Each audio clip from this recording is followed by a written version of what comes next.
from one NCBI initiative to another NCBI initiative. Many of our listeners enjoyed the discussions earlier in the year about smart technology and the overview videos that we had of Google Home devices or Amazon Alexa devices. And this kind of technology is getting more and more popular as time goes on, partly due to its ease of use and partly due to how relatively inexpensive these devices can be. Well, if you're someone who has one of these devices or is interested in getting one, a new innovation from NCBI might be of interest to you. It's called the NCBI Smart Hub. Now, recently, NCBI Head of Communications, June Tinsley, spoke to our Chief Technology Trainer, Kyron O'Mahony, about the Smart Hub project. And we have that interview now for you to listen to. I'm June Tinsley, Head of Communications with NCBI. And today I am joined by my colleague, Kyron O'Mahony, who's the Chief Technology Officer with the organisation. Thanks, Kyron, for joining us.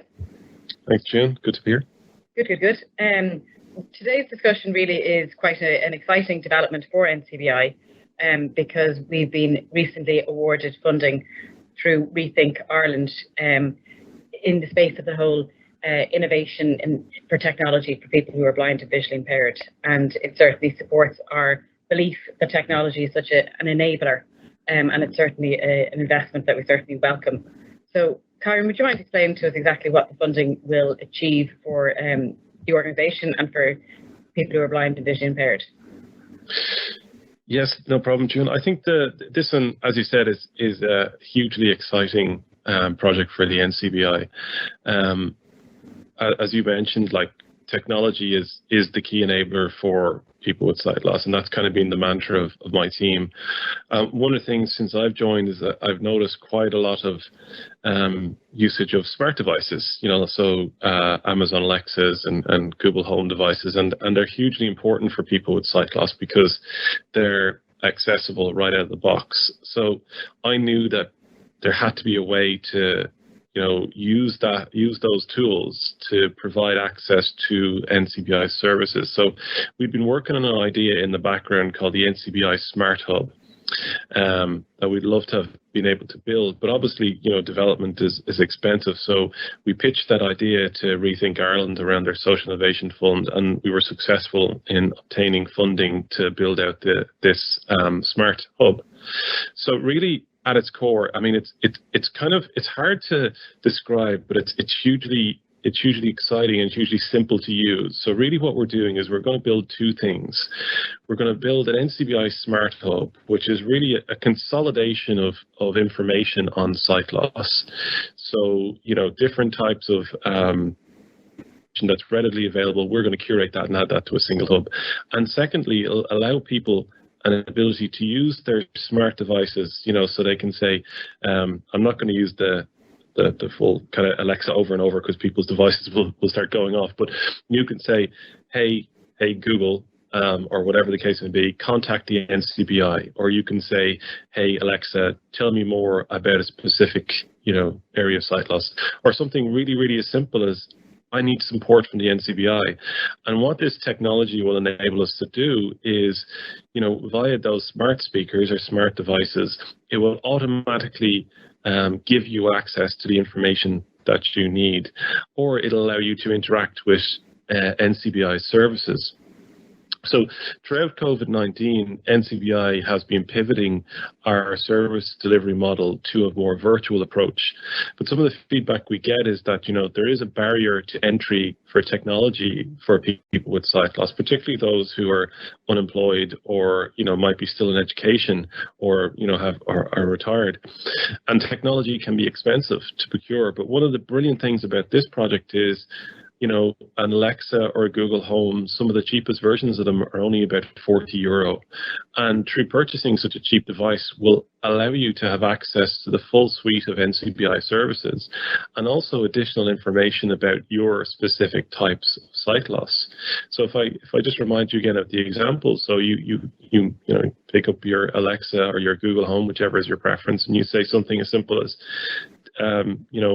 tell me more about retinal degeneration or something like that, or tell me more about NCBI services, or, book an appointment with NCBI, all of that is then available. So if your appointment comes up in NCBI, you will get a reminder through your smart device, and then you'll be able to engage with NCBI directly, whether it's through my own technology support team or through the broader service provision in NCBI, all through your smart devices. So it's really exciting. I don't believe this is a project that's been undertaken before in the disability sector, in the sight loss charities that are out there. So it's one of the most exciting things I'm working on in NCBI Labs at the moment.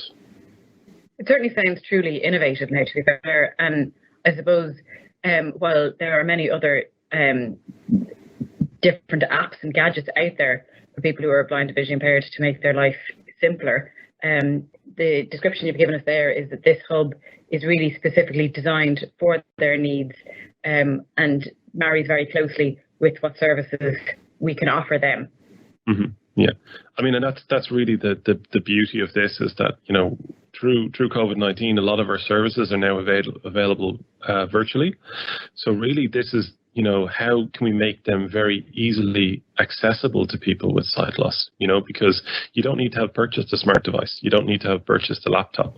This is a €40 device that doesn't have a screen, so there's no visual element to it. So obviously, people with sight loss or limited vision can use it straight out of the box. They don't need to you learn how to use speech software or anything like that. This is something that they can just say, "Hey Google," or "Hey Alexa," or whatever the command might be, contact the NCBI, and you'll be routed through to someone in the NCBI for support.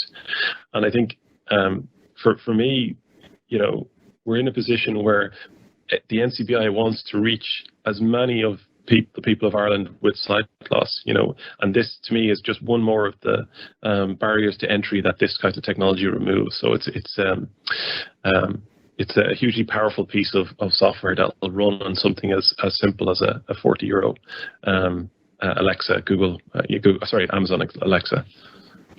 True, because as you said, often cost can be a barrier. So something that is mainstream technology and tailoring that to their needs is truly innovative.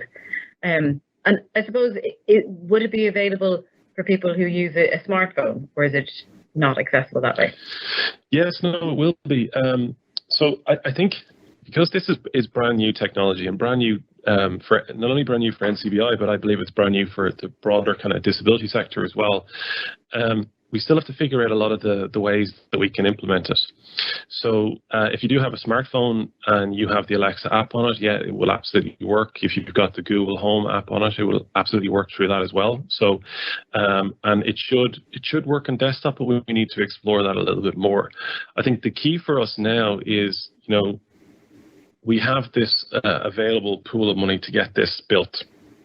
What's most importantly is we pick out the areas of information, and we pick out the areas of our services that are the most impactful for our service users, because we want to make sure that, when we release this Smart Hub in next year, we want to make sure that we have the best parts of our services and the most needed areas of our service delivery are part of the NCBI Smart Hub. So we're still defining that at the moment, and I think, as much as I want to answer yes to every single question about where will this app ultimately run, what information on this app, we want to make sure that within this next year, and as we build this Smart Hub, we go live with the most features as possible and the most impactful features as possible. So I think there's still some analysis to be done, but it's about tying down exactly what we need to deliver for as part of the Smart Hub. Perfect. And I suppose another question that pops into my head is, I know some of your own team are blind and vision impaired themselves, but I'm just curious, will other individuals who presently use the NCBI Labs services through the virtual clubs or the live events, will they have an opportunity to feed into the development of this to make sure it's as responsive to individuals' needs? Yeah, absolutely. As you said, the members of my team who have sight loss, I've sight loss myself, and we're at the moment looking for people to take part in the pilot and the soft launch of this product. So if it's something that you want to be involved in and you'd like to help us out with and give some feedback on, or even, just test the features as we build them, we're really looking forward to getting as much feedback from the sight loss community as possible. So if you'd like to take part in any part of this project, please do let us know. You can send, the best way I suppose to get in contact is to send us an email to labs, LABS, at NCBI. And we're actively looking for people with sight loss to be involved in this project. I think it's, the more we can make this as relevant to the obstacles that you have to either getting information on sight loss or, accessing NCBI services, the better. So we're really encouraging the broader sight loss community to get involved and reach out to us. And we know, from supporting people at the moment, we get a huge amount of questions about, Amazon Alexa and Google Home at the moment, because the sight loss community use them quite heavily for, reading news or reading audiobooks or even playing games or anything like that. So yeah, please do get in contact, labs@ncbi.ie, and we'd love to have you on board as part of this project. And I suppose that's really crucial to it, isn't it? To make sure that it is as responsive as possible. So, and the way to do that is that it's been built with the end user already in mind. And as you know, throughout the work that you do, you're dealing with people who are at various levels of comfort with technology. So I suppose you need to factor that in as well. Yeah, that's so true. I mean, I always think it's I say that so much, and I say it to so many people in the NCBI, and that technology is a key enabler. But one of the biggest barriers to technology is sometimes learning to use that technology.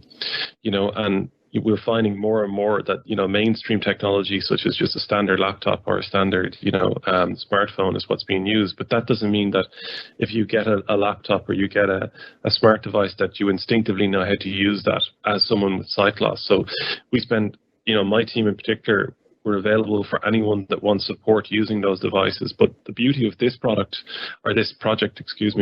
is you don't need an instruction manual. If you can say, hey, Alexa, contact NCBI, it'll work. That's what's so simple about this, because we've really picked a technology here that is accessible out of the box, and it's inclusive.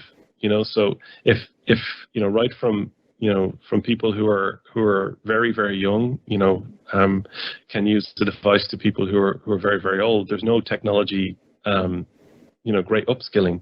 I mean, if you can talk to these devices, they are accessible, and so they're not perfect for everyone. I don't think, but I think they're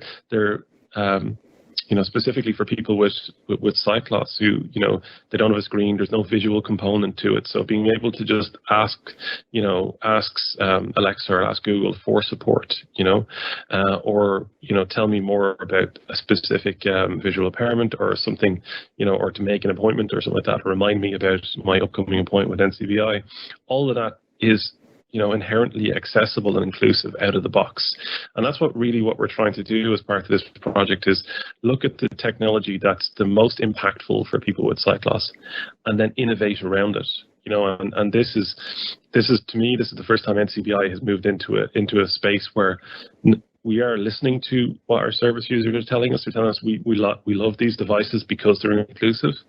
So why don't we, pivot our service to enable that, and to do that we needed to build this application. So it's, we don't know exactly what this project will ultimately come to in terms of what specific areas of services will be available on it, but we're in a position now where we know that there's an appetite for the broader sight loss community to engage more around devices like these. So this is NCBI's recognition of that, and to be funded to build such an exciting project like this is really, really exciting.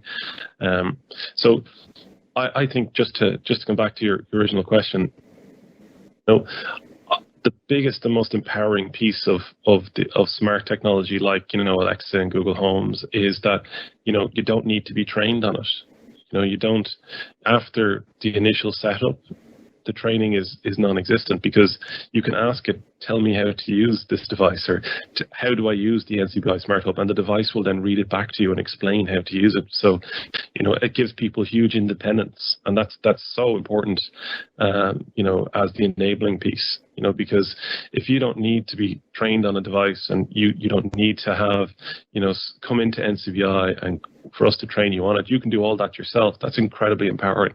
And, not only can you use the NCBI Smart Hub, but you'll also use all the other areas of those devices out there that are, that are very, very empowering people. Like something as simple as, every morning when I walk into my office in NCBI, I say, hey, Alexa, read me the news, and it reads me at the news. I'd stopped reading the news years ago because of the visual element of it. Whereas now, through, a 40-euro device that I leave sitting on my office desk, I have that back. So we want to bring that empowerment to interacting with NCBI services. So it's a hugely exciting project. Like, I keep using that over and over again, but I truly believe this is a big project for NCBI to deliver. And the other exciting part of it is not only will it engage with the service users that we presently work with, but it is significant scope for NCBI to support and connect and reach out to everybody in the sight loss community, and to know that we've offered this resource to them, and in turn that they are aware that we are there for them should they need any of our services. Yeah, and that's a critical point as well, because I think, each year NCBI wants to support as many people as needed, and that support can be a very light touch, or that can be a very intensive level of support. But with something like the NCBI Smart Hub, we're supporting people, virtually through usage of this device, but they might necessarily ever need to talk to someone directly in NCBI, but NCBI is still offering that support to them. And it's absolutely a mission of our organization. And we, as you know, June, we talk about this all the time. How can we reach more people with sight loss in Ireland? And I think there's probably even scope for this to support people outside of Ireland as well. So this really fundamentally is an enabler for us, not only for our service users, but it's an enabler for us to reach far more people than we ever would have before. Yes, it's literally far-reaching. So no wonder you're excited about it. So, I kind of feel like a broken record saying how excited I am, but I am genuinely hugely excited about this project. Fingers crossed that enthusiasm and excitement lasts throughout the build of the hub as you progress throughout the year.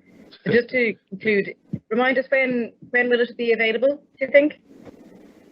So we're hoping for the pilot to be ready for about May of next year, and that's an extremely aggressive timeline. So I would say, Q2 of next year would be an ideal time. And what I mean by a pilot is that wouldn't be available to the general public or the broader sight loss community. But again, I would stress, if you'd like to be involved in the pilot of it and give us direct feedback on it, do get in contact to labs@ncbi.ie. We'd really welcome support from the broader community on this.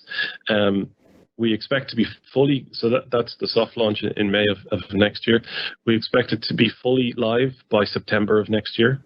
So that would be, out and available to everyone. With IT projects, particularly one as important as this, and one that's never been done before, they can take a little bit of time. So we're hoping to get it done in somewhere in total about 9 to 10 months, which I think is realistic, but it'll be challenging to get done. But again, as I said earlier, I think if we get this done right and we get as many features available in the very first release, it'll be as powerful as possible. And then outside of that, then I don't think, it's like with anything in IT, once you've released it, you need to keep improving it. So the more people that use it and the more feedback we get, I think it's something that NCBI will continue to build on and keep releasing as the years go by. So this is it's kind of like the foundational piece, the version 1.0, but we do intend to keep releasing it beyond that. Brilliant, because as you say, as time evolves, then more content needs to be curated and updated and installed into it. So it will grow as time goes on. Thank you very much, Kyron, for telling us about this exciting project. It's truly an honour for NCBI to be one of the awardees of the Rethink Fund when we know that it'll produce such a innovative development for people who are blind or vision impaired. So best of luck with the whole development of it. Thanks, June. And if I just finish off and saying, just remind those people that would like to be involved in the project, please do email labs@ncbi.ie. We'd really welcome support from the Sightless community on this one. Excellent. And I suppose just as always, if anyone is interested in accessing any of NCBI services, the best way to access them is to call the info line 1850 33 43 53. Many thanks again, Kyron. Thanks, June. Cheers. Very good. So that was June Tinsley speaking to our Chief Technology Officer, Kyron O'Mahony, about the Smart Hub project. That's another exciting thing that's happening in NCBI at the moment. And as Kyron mentioned there, that's something that hopefully will be live next year by about September. But of course, before that, there's the opportunity for people to have a bit of input into it, into the development of it, and potentially be part of the pilot that will be launched in May. So again, just to reiterate, as Kyron mentioned, if you want to get involved in that, please do contact us. So it's labs@ncbi.ie if you want to be involved in that.